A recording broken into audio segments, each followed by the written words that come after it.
We should not really listen to our mind that much because many times our mind wants to trick us. Guys, I'm laying here on my bed and I was making some reflection about the Jiu-Jitsu, and I want to share this with you guys because I think that can help your Jiu-Jitsu too. So the key here is to try to understand that we should not really listen to our mind that much because many times our mind wants to trick us. So let me tell you what happened. So we did the Atos HQ-BJJ Fanatics camp this weekend in San Diego with André Galvão. It was such a great time. And I came back yesterday to Boston, like 9:50 p.m. I took the red-eye flight. And then I arrived in Boston like 6:30 a.m.-ish, very, very tired. I arrived at home probably more like 7:30 a.m. or something like that.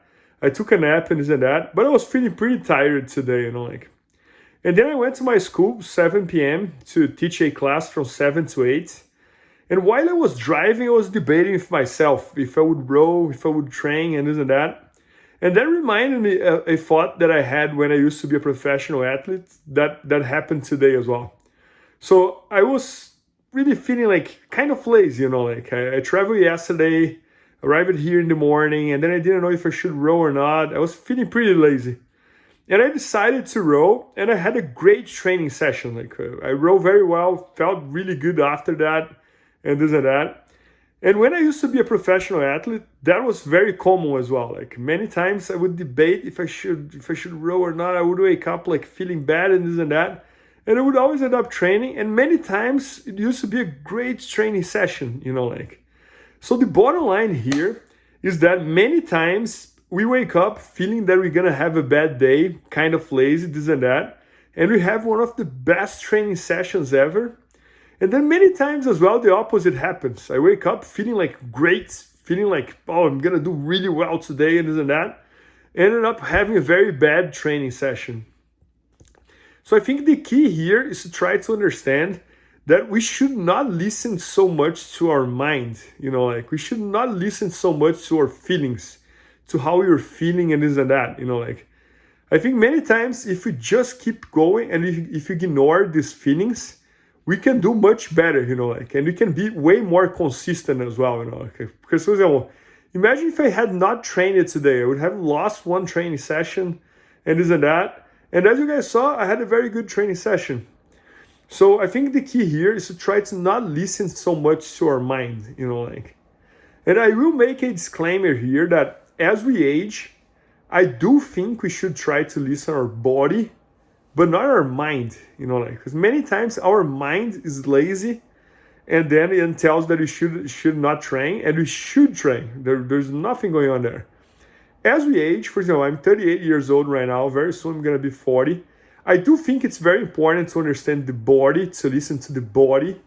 For example, if your body is feeling exhausted, I would avoid maybe rolling hard that day, just because we're aging and this and that, and we want to have longevity on the mats and this and that. But I would definitely advise everyone to not listen so much to our mind. Our mind can trick us, not only for jiu-jitsu and this and that, but in life as well, don't listen so much to your feelings, to what your mind is saying, if you should or should not train. Just train, And I think same thing applies to life as well. Many days we wake up kind of lazy and this and that. It doesn't matter what you do, but it could be the best performance working day that you have.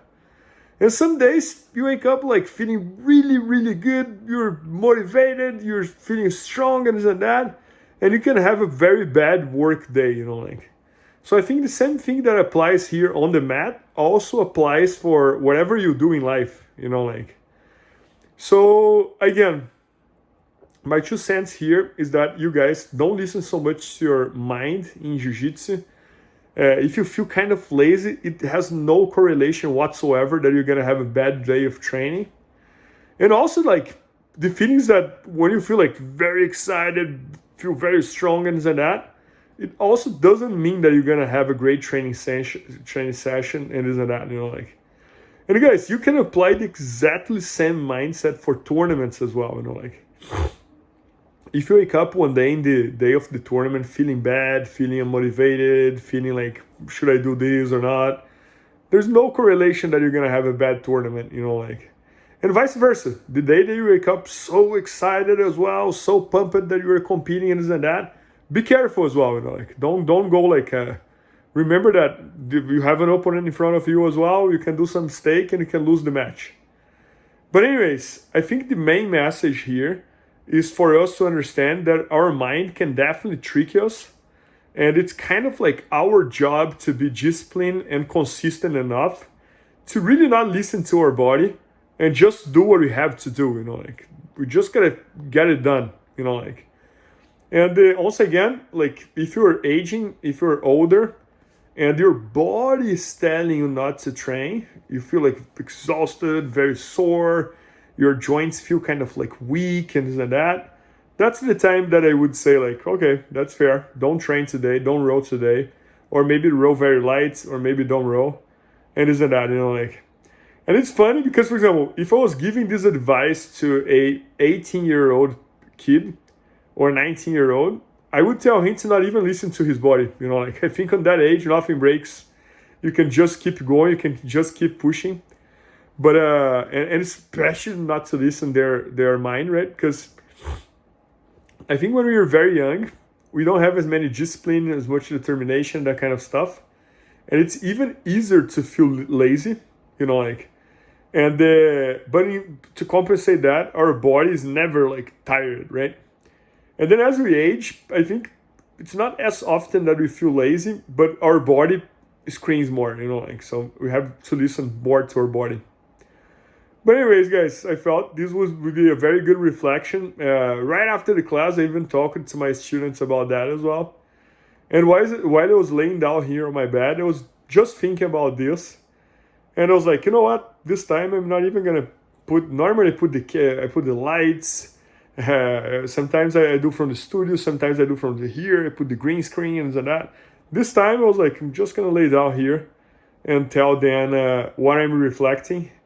And I think those honest reflections, you know, like the ones that you do, like you're laying down on your bed by yourself, think about how was your training session, think about how was the training, think about how was your work day, how was your morning, how was your night. I think those are very good reflections and very honest as well, you know, like, because just you're there thinking about what happened in the training and this and that. And there's nobody there to criticize you. There's nobody there to critique your thoughts and that. It's just you thinking. So I think it's always good to have those reflections and try to understand what was the good thing and the bad thing that happened in the training session or on your day and things like that. Guys, I think that's about it. If you are aging in Jiu-Jitsu, make sure to check my instructional videos at BJJ Fanatics. I have a series called Jiu-Jitsu for Old Guys that I pretty much have instructions for every type of subject. So I would highly recommend you guys to check that out. And I hope to see you guys in the next video. Os. Please help me out to grow my YouTube channel. Just click subscribe. And to watch more videos, just click under see more videos. I hope you enjoyed. BJJFanatics.com. Use the promo code YouTubeFaria to get 10% off any instructional video. Improve your jiu-jitsu faster.